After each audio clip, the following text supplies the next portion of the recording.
Just like the street lights lit this town, like a fire in a blaze, gotta burn it down. Can't be. 안녕하세요. 이번 시간에는 반응형 디자인의 효율적인 그리드 시스템에 대해서 배우면서 스케치에서 레이아웃 그리드를 쉽게 만드는 방법을 배워볼게요. UI 디자인을 할 때 꼭 알아야 될 기본기 중에 하나죠. 포토샵에서 제공하는 것처럼 스케치에서도 레이아웃 그리드를 손쉽게 만들어주는 기능을 제공합니다. 저번 영상에서는 앱 디자인 관련해서 해상도 사이즈나 DP에 대한 혹은 레티나 디스플레이에 대해서 간단하게 배워봤었는데요. 이번에는 PC 모바일 반응형 웹사이트를 디자인한다고 가정하고 예제를 통해서 한번 설명을 드리겠습니다. 웹 디자인을 하려고 하는데 해상도를 몇으로 해야 될지, 간격은 어떻게 해야 할지, 스케치에서 기능만 한다고 해봤자 제대로 된 수치를 모르면 소용이 없겠죠. 해상도부터 말씀드리자면 데스크탑에는 정답이 없습니다. 그 이유는 두 가지인데요. 첫 번째는 수많은 모니터와 수많은 스타일의 사이트가 존재하기 때문인데요. 지금도 이 시간에도 새로운 사이트들이 계속 만들어지고 있죠. 정답처럼 규격화시키기가 쉽지는 않습니다. 두 번째는 반응형 웹이기 때문에 정확하게 1440, 1024 픽셀 이런 식으로 절대값으로 적용시키기가 쉽지 않습니다. 왜냐하면 실제 퍼블리싱에서는 퍼센트를 사용하기 때문이고요. 1920 모니터에서 보는 것과 1280 모니터에서 보는 것, 그리고 개개인이 노트북으로 보든 큰 PC 모니터에서 보든 계속 다를 수가 있는 거죠. 그렇다고 해서 아무렇게나 할 수는 없겠죠. 제가 웹 디자인에 대한 적합한 규격을 알려드릴게요. 우선 본인이 제작하는 사이트의 성향을 파악하는 게 가장 기본입니다. 연령에 상관없이 누구나 사용하는 사이트면서 다양한 컨텐츠를 제공하는 사이트라면 가장 작은 모니터를 겨냥해서 제작하는 것이 좋습니다. 예를 들면 1024 같은 거 말이죠. 대표적으로 네이버나 다음 같은 그 포털 사이트를 보면 하루에도 수많은 사람들이 방문하는 사이트이고 다양한 기능과 정보들을 제공하다 보니까 가장 최적화된 규격을 사용하는 거죠. 네이버 같은 경우는 가로값이 1080 픽셀이고요. 그리고 다음 같은 경우는 990 픽셀입니다. 그 정도로 가장 최적화된 규격을 사용하는데요. 강원도 산골짜기에 사시는 할머니가 작은 모니터에서 이 웹사이트를 들어와도 전혀 문제가 없도록 말이죠. 잘리거나 이러면 안 되겠죠. 디자인을 멋있게 보여주고 싶고 시원시원해야 하는 회사 속의 사이트이거나 아니면은 쇼핑몰이라면 최대 1920 픽셀까지 사용하는 경우도 물론 있죠. 본인이 하고자 하는 사이트가 어떠냐에 따라서 다릅니다. 본인의 모니터가 1920에 1080이라고 모든 사람이 이 해상도에서 볼 거라는 생각은 우선 버려야 합니다.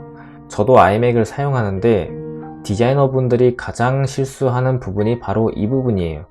내 모니터에서는 좋아 보였는데 아니면 모바일 디자인 할 때도 레티나 디스플레이 때문에 360에서 작업을 안 하고 720으로 봤을 때 걔를 모바일로 실사이즈로 보면서 체킹을 하는 디자이너도 물론 많지만 가끔은 100%로 확대하고 720으로 봤을 때 보기 적합하다고 생각했는데 모바일로 갔을 때 텍스트가 너무 작거나 가독성이 떨어지는 부분들이 있는 거죠.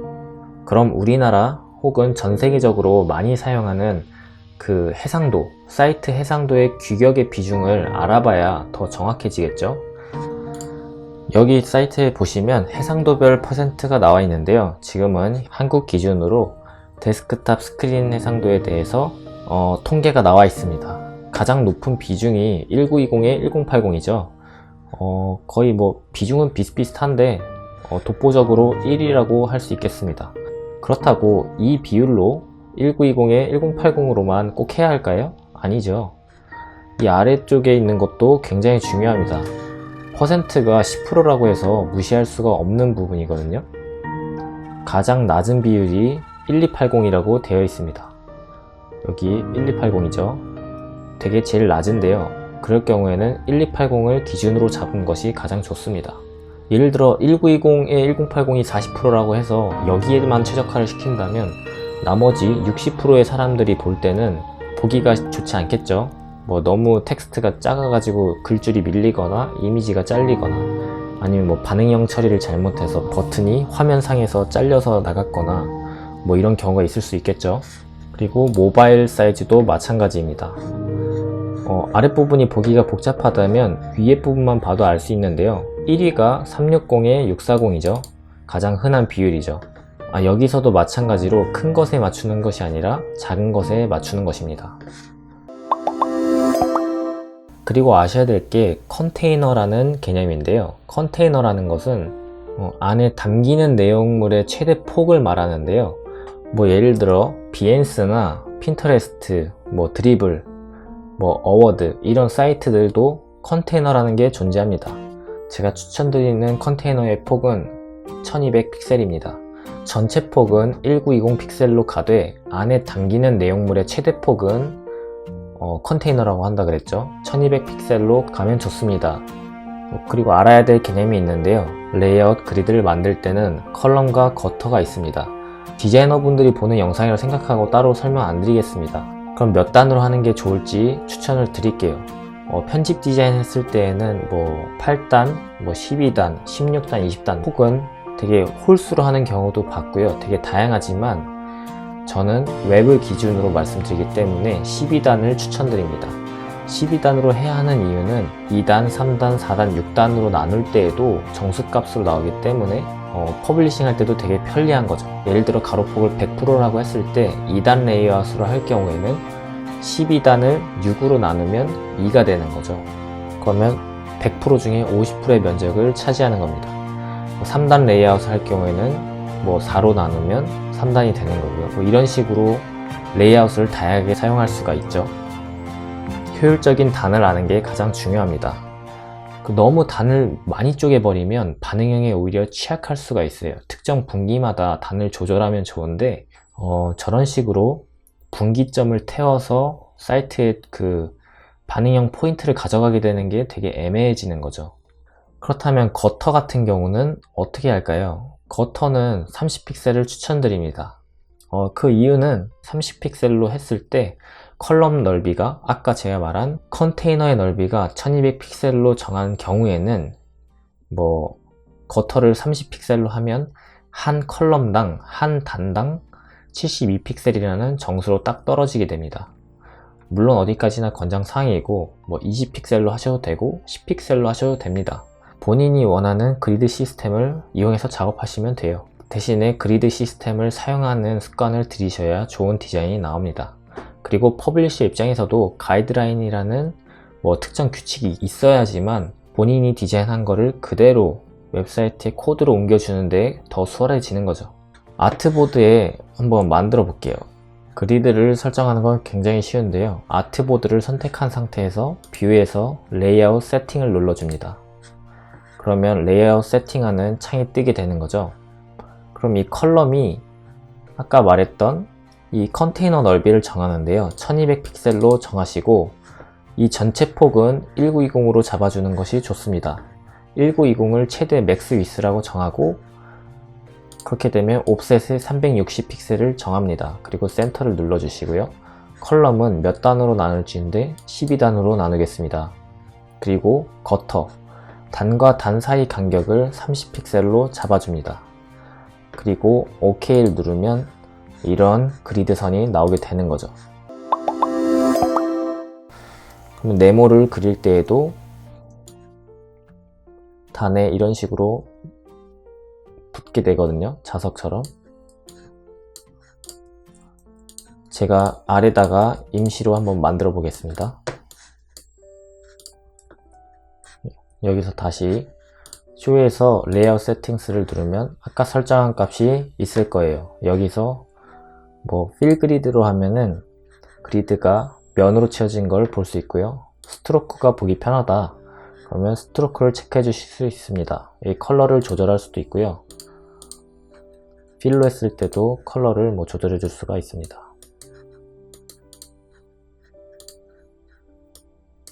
이런 식으로요. 조절할 수가 있고 이 상태에서 디자인을 한다고 가정하면 간단하게 3단으로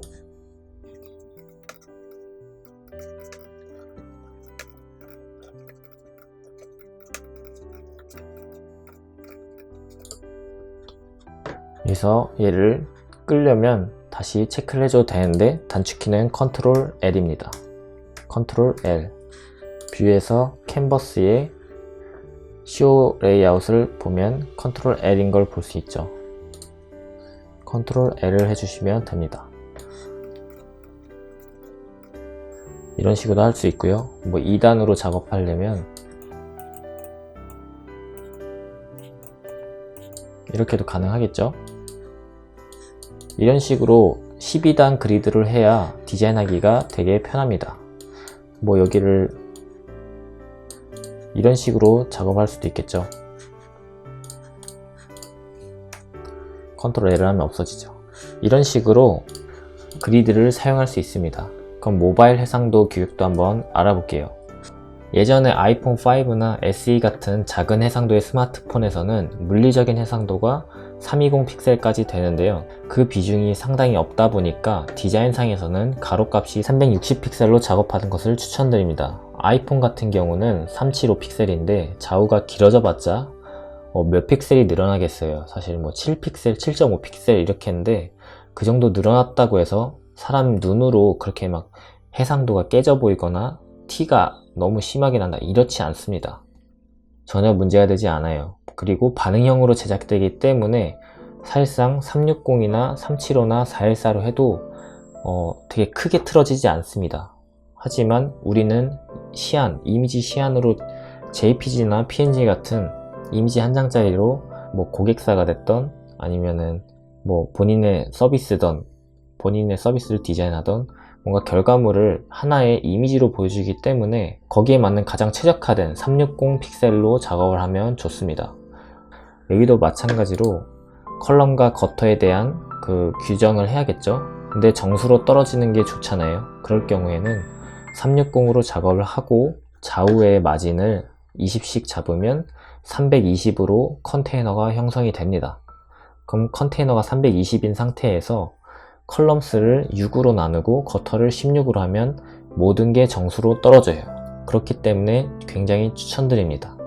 여기서 6단으로 하는 경우는 무엇이냐면, 만약에 볼게요. PC에서 이런 UI가 있다고 가정을 해봅시다. 이렇게만 있는 게 아니라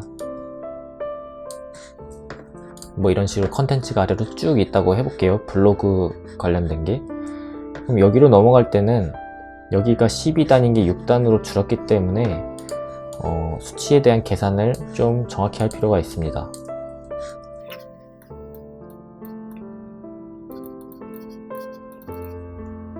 이 사이즈, 폰트 사이즈도 모바일에 맞게 좀 줄어들겠죠.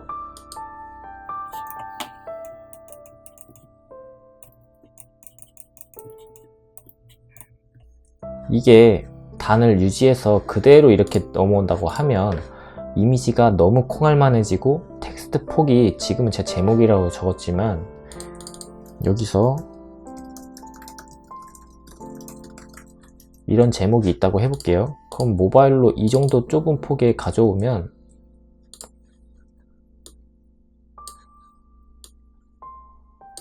이런 식으로 텍스트가 너무 폭이 좁아지게 되는 걸 볼 수 있습니다. 그렇기 때문에 모바일로 왔을 때 무작정 하는 것이 아니라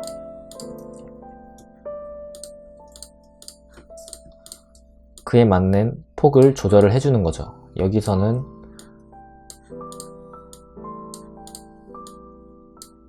이런 식으로 2단으로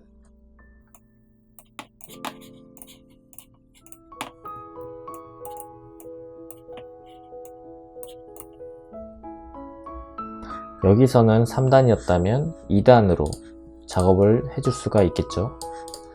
이미지도 적당히 보여지겠죠. 디자인 베이스 사이트에 가보시면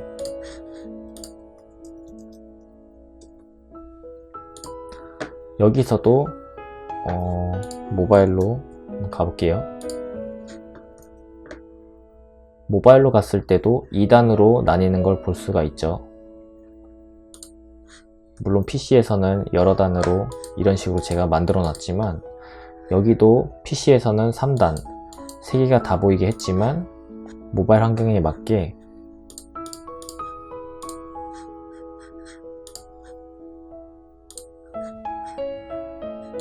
이런 식으로 보여지게 작업을 하는 거죠. 이해가 가셨죠? 여러분이 웹디자인 쪽으로 막 시작하시는 분이거나 웹디자인을 하고 싶은데 편집 쪽은 해봤는데 이쪽은 잘 모르겠다, 제대로 배우지 않은 상태에서 시키니까 지금까지 막 급하게 제품 상세 페이지 수준 하듯이 해왔던 분들이라면 꼭 기본 규격과 레이아웃에 대한 부분은 꼭 알고 가시는 게 좋습니다.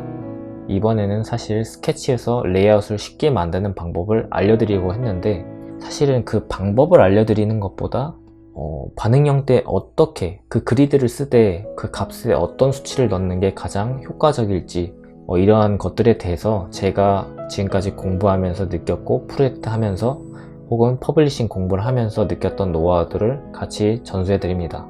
지금까지는 너무 기초 같은 것만 알려드렸는데요. 다음 강좌는 드디어 스케치의 꽃이라고 불리는 심볼 편에 대해서 배워보겠습니다. 그 다음은 텍스트 스타일과 레이어 스타일을 만드는 그런 것들에 대해서도 한번 알아볼 거고요. 그리고 프로토타이핑, 리사이징, 그리고 댓글로 남겨주셨던 것처럼 플러그인들에 대해서도 하나하나 제가 상세히 알아볼 예정입니다. 도움이 되셨다면 구독과 좋아요를 눌러주세요. Silent nights recall